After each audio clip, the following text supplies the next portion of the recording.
안녕하세요. 명쾌한 진료의 최석재입니다.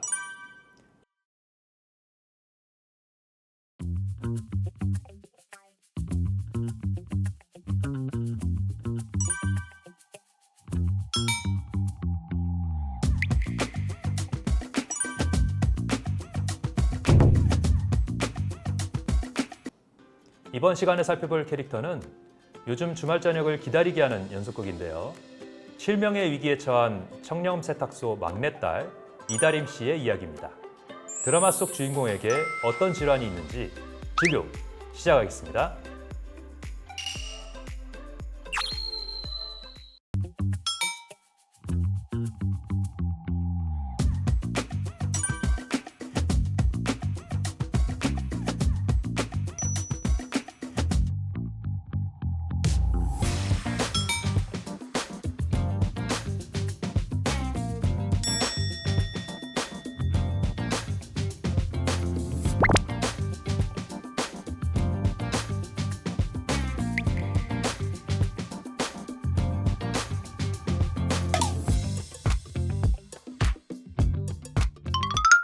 망막 색소 변성증이라고 불리는 이 질환은 가장 흔한 유전성 망막 질환 중에 하나인데요. 망막에 있는 시세포가 점진적으로 손상되어 시력을 점점 잃게 되는 유전성 질환입니다. 이 질환은 대개 어린 시절이나 청소년기에 시작되며 시간이 지나면서 점차적으로 시야가 좁아지며 나중에는 완전한 실명에 이를 수 있습니다. 망막 색소 변성증은 유전자 이상에 의해 막대세포와 원뿔세포가 점차적으로 파괴되면서 망막의 색소가 침착되어 발생하는데요. 막대세포가 원뿔세포보다 먼저 손상을 입는 것으로 알려져 있어요. 어두운 곳에서 시각을 담당하는 막대세포의 손실이 시작되면 야맹증이 나타나게 되는데요. 이후 점차 시야의 바깥 부분을 볼 수 없게 되니까 시야가 좁아져서 마치 작은 망원경으로 사물을 보는 것처럼 보이게 되죠.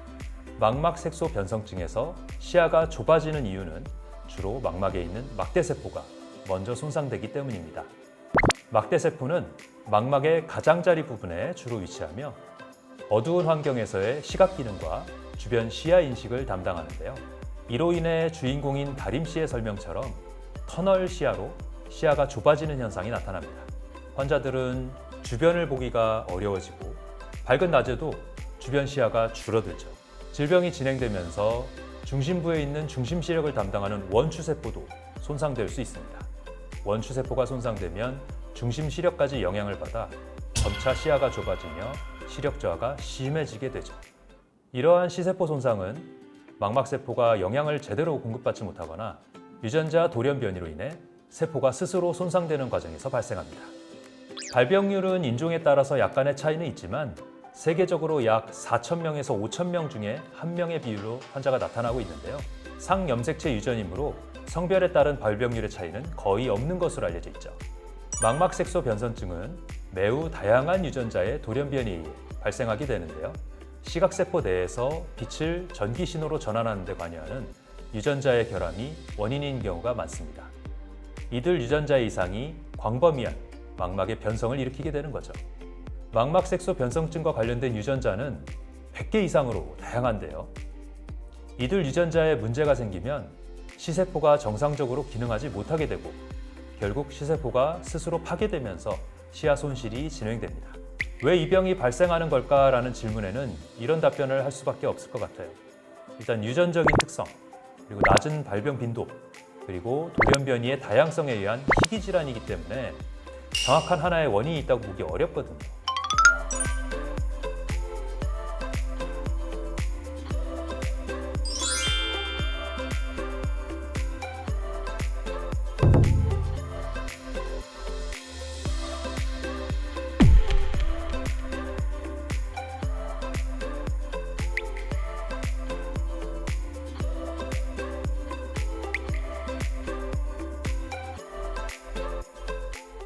망막색소 변성증은 현재까지 근본적인 치료법이 없고요.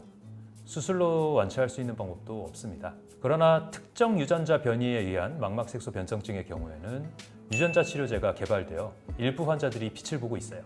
유전자 치료제라서 보험 적용이 안 되니까 너무 비싸다?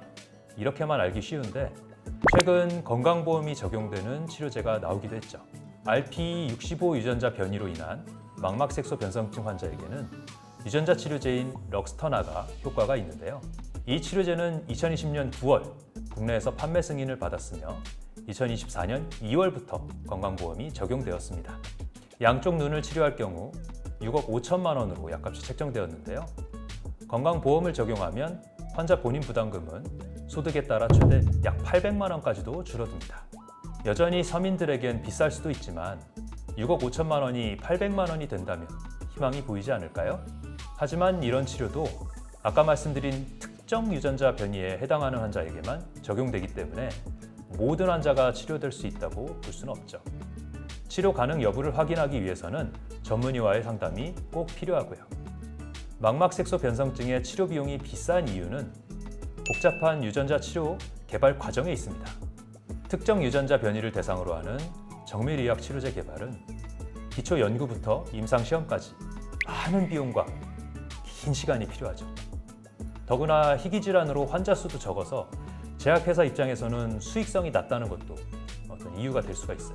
높은 개발 비용을 소수의 환자에게 분산시켜야 한다면 아무래도 치료제 가격은 높아질 수밖에 없겠죠. 사실 유전자 치료제는 제조 과정도 일반 약물보다 훨씬 까다롭습니다. 그렇기에 일반적인 의약품보다 생산 공정과 관리 비용이 높게 책정이 됩니다. 결론적으로 망막색소 변성증의 유전자 치료 비용은 희귀 질환의 특성, 복잡한 개발 및 생산 과정, 제한된 환자 수 등의 요인으로 인해 비쌀 수밖에 없습니다. 실제로 비용 문제로 인해 유전자 치료를 받지 못해서 실명에 이르는 경우가 있습니다. 망막색소 변성증뿐 아니라 많은 희귀 난치성 질환들이 치료법이 없던 과거에는 특별한 대책이 없이 그냥 후유장애를 받아들여야만 했습니다. 지금은 망막색소 변성증의 일부 유전자 치료가 가능해졌지만 이 역시 고가의 치료비와 제한된 보험 적용으로 인해 혜택을 받지 못하는 환자가 많습니다. 8억 원의 자금이 있는 환자라고 해도 모든 망막색소 변성증 환자가 완전히 치유될 수 있는 건 아닙니다. 자금이 있더라도 유전자 돌연변이 종류와 치료 가능성에 따라 달라질 수 있기 때문이죠. 수술 이후에 예후가 좋은지 영상이 하나 더 있다고 하는데요. 보시겠습니다.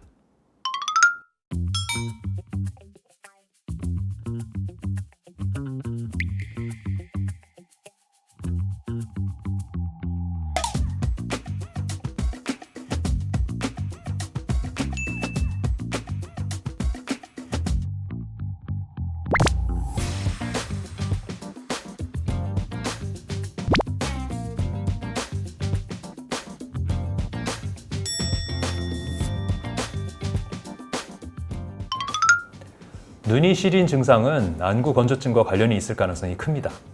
특히 눈 수술 후에 안구 건조증이 발생할 수 있죠. 이는 눈 표면의 수분이 부족해지면서 눈의 보호막이 약해져 자극을 더 쉽게 느끼는 상태가 되기 때문입니다. 라식, 라섹, 백내장 수술 등의 안구 수술은 안구 건조를 유발할 수 있는데요. 수술 후 눈의 신경 반응이 일시적으로 약해지거나 눈물 분비가 줄어들어 건조함을 유발하기 때문입니다. 스마트폰이나 컴퓨터 등 전자기기를 많이 사용하게 되면 눈의 깜빡임 횟수를 줄여 눈물 증발을 촉진해서 안구를 더 건조하게 만드는데요. 특히 요즘과 같이 겨울철에는 공기가 더 건조하고 또 실내 난방으로 인해 눈이 쉽게 건조해질 수 있습니다. 안구 건조증을 방치해 심해지게 되면 각막 손상으로 이어질 수 있고 심한 경우 시력이 손상될 수도 있는데요. 치료나 관리를 잘 받지 않으면 만성염증으로 발전해 실명의 위험도 존재할 수 있으니 주의가 필요합니다. 눈이 건조해지면 인공 누액을 넣어서 촉촉하게 유지해주고 전자기기를 20분 이상 사용할 경우 눈을 감거나 멀리 있는 사물을 보며 휴식을 취해야 합니다. 겨울철 실내 공기가 너무 건조하지 않도록 가습기를 사용하는 것도 좋은 방법입니다. 또 의식적으로 눈을 자주 깜빡여 눈물을 골고루 퍼뜨려주는 것도 도움이 됩니다. 안구 건조증이 심하거나 다리미 패밀리의 다림씨처럼 수술 후 발생한 건조증이라면 안과에서 전문적인 치료를 받아야 할 필요가 있습니다. 눈은 쉽게 건조해질 수 있지만 관리만 잘해도 불편함을 줄이고 눈 건강을 유지할 수 있는 거죠. 사실 드라마 속 다림씨의 경우 비싼 수술비를 치르더라도 치료가 가능했지만 망막색소 변성증과 같은 희귀 유전 질환에 대한 치료법은 아직 초기 단계이고요. 더 많은 연구와 임상 데이터가 필요한 상황입니다. 특히 여러 유전자 돌연변이와 관련된 망막색소 변성증은 유전자별로 다양한 치료법이 연구되어야 합니다. 이는 단순히 특정 유전자에 대한 치료가 아니라 다양한 유전적 특성을 가진 환자들에게 효과적인 맞춤형 치료를 제공할 수 있는 기술 개발이 필요한데요. 혁신적인 치료법을 개발하기 위해 지속적이고 심도 깊은 연구가 필요한 상황입니다. 앞으로 다리미 패밀리의 아기는 더 지켜봐야겠지만 다리미가 완쾌된 모습은 굉장히 보기 좋네요. 망막색소 변성증 말고도 사실 희귀 질환들은 굉장히 많죠. 환자가 적어서 연구비가 더욱 많이 들기도 하고요. 그래서 더욱 많은 연구가 지속적으로 필요할 것 같아요. 그래야 두 번째, 세 번째 다리미는 8억이 아니라 조금 더 낮은 가격에서 치료를 받을 수 있을 테니까요. 명쾌한 진료. 오늘은 다리미 패밀리의 주인공 이다림 씨의 건강을 살펴보았는데요. 다음 시간엔 또 다른 미디어 속 환자를 만나보겠습니다. 그동안 건강보험심사평가원 유튜브에 구독, 좋아요, 댓글까지 다는 것 잊지 마세요. 다음 시간에 뵙겠습니다.